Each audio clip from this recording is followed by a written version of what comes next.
first we're going to hear from Dixon.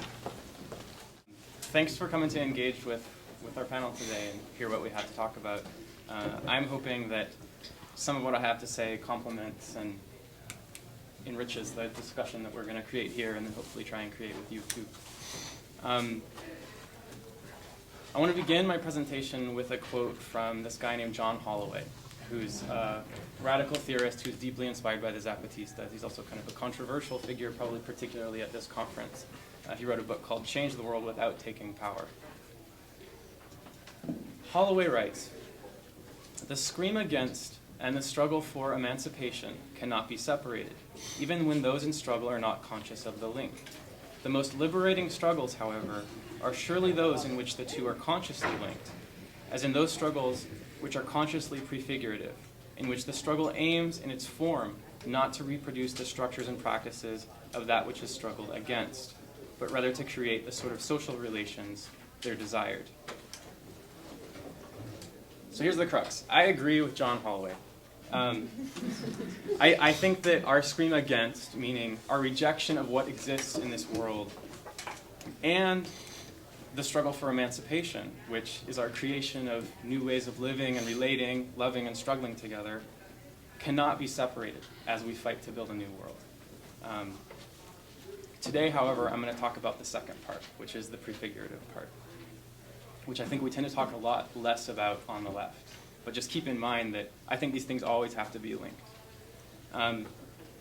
Just to be clear, because I've been talking to so many people so far in this conference who are like, "Now, what is this panel you're on? What is prefigurative politics?" This is what I mean by prefigurative politics, okay?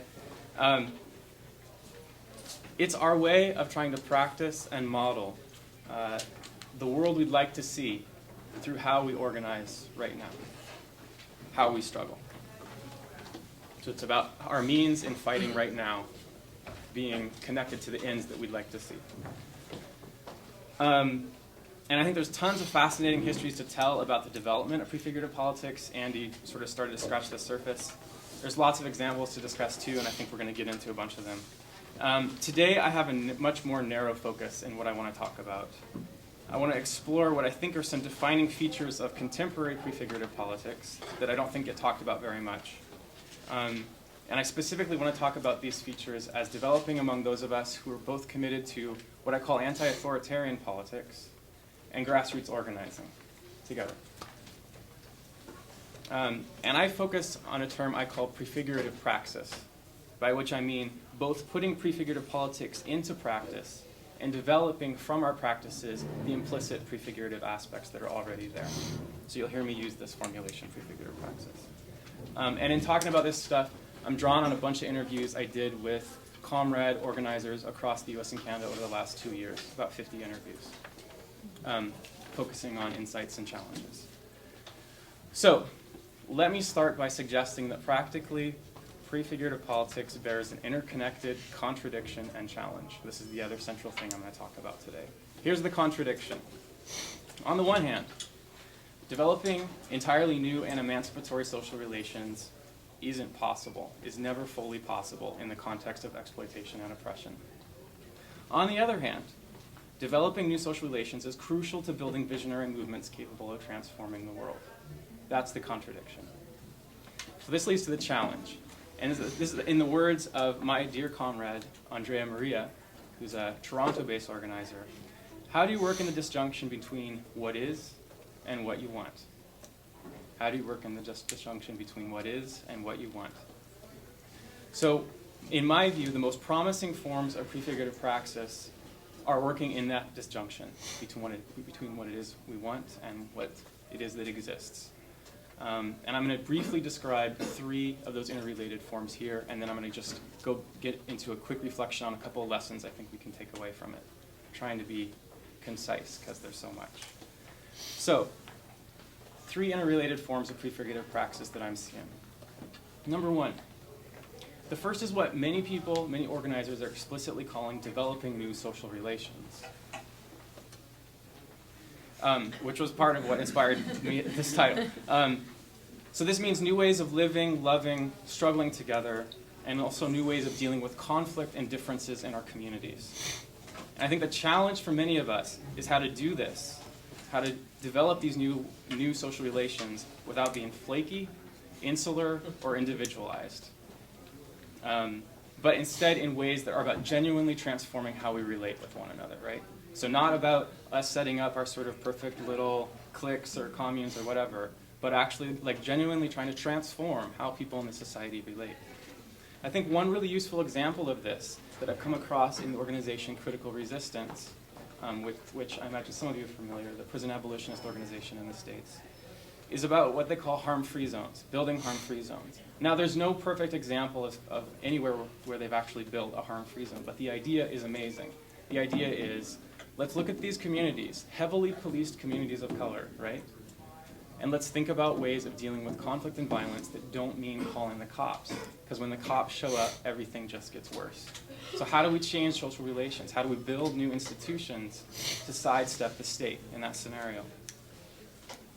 Now, another example of this is how I think organizers are trying to bring the approach of developing new social relations into our groups and organizations. Now, among other things, as Toronto-based prison abolitionist organizer Marika Schwant says, this includes, quote, the way we interact, the way we try to be aware of what is going on for people, and really try to make room for people to show up whole at the table. Unfortunately, I can't go into this whole notion of wholeness, showing up whole at the table, but I actually think it's a really important concept. We can talk more about it in discussion if you like. I think it comes out of women of color feminism and has a really important point to it.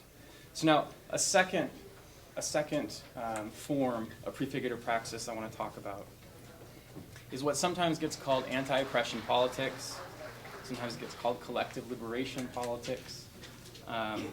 And often, in more explicit reference to women of color feminism, it gets called intersectional politics. There's also some interesting folks in LA who call it unbreak-apartability, which I like.